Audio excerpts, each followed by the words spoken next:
Assalomu alaykum, hurmatli obunachilar. Bugun aytib o'tganimizdek, O'zbekiston Respublika tovar xomashyo birjasi haqida gaplashamiz. Ko'pchilikni qiziqtirishi mumkin, birja nima bilan shug'ullanadi va nimadan daromad oladi. Demak, O'zbekiston Respublika tovar xomashyo birjasi hamma birjalarga o'xshab birja savdolarini tashkil qiladi va tashkil qilgandan komissiya oladi va o'sha komissiya birjani daromadini tashkil etadi. Undan tashqari, birja moliyaviy faoliyatdan ham daromad qiladi, ya'ni foiz daromadi yoki dividenddan tushgan daromad.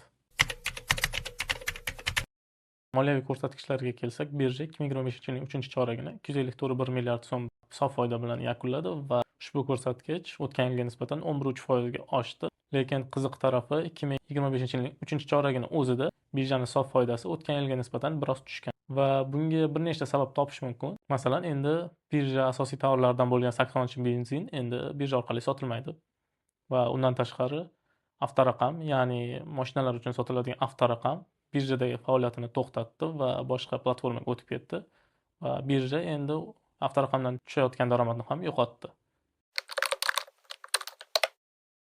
Shaxsiy hisob-kitoblarim bo'yicha ushbu yangiliklar birjaning sof foydasi 2-3 milliard so'mga kamroq bo'lishiga ta'sir etdi. Endi 2025-yilning 4-chorak va 2025-yilning umumiy sof foydasi qancha bo'ladi degan savolga kelsak. Shaxsiy fikrim bo'yicha birja 2025-yilning 4-choragini 95 milliard so'm sof foyda bilan yakunlaydi va bu ko'rsatkich biroz o'tgan yilga nisbatan oshadi va birjaning 2025-yilning umumiy sof foydasi 350 milliard so'mni tashkil etadi. Endi birja aksiyalari haqida gapirsak, ko'rib turganingizdek, hozirda aksiyalar 4800 so'm atrofida savdo qilinmoqda va shaxsiy fikrim bo'yicha kelayotgan 2-3 oyda ushbu narx yana biroz tushadi va 4,5 so'mning atrofida bo'ladi.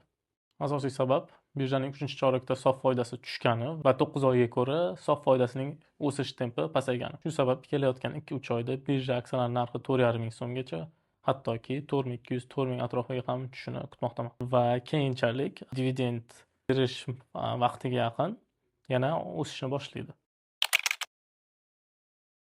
Endi dividend mavzusiga kelsak, aytib o'tganimdek, prognozim bo'yicha birja 2025-yilni 350 milliard so'm sof foyda bilan yakunlaydi va sof foydasining 80%ni dividendlarga yo'naltiradi deb o'ylayman va ushbu hisob-kitoblardan kelib chiqib, bir aksiya uchun 747 so'm dividend beradi deb o'ylayman 2025-yil yakuniga ko'ra.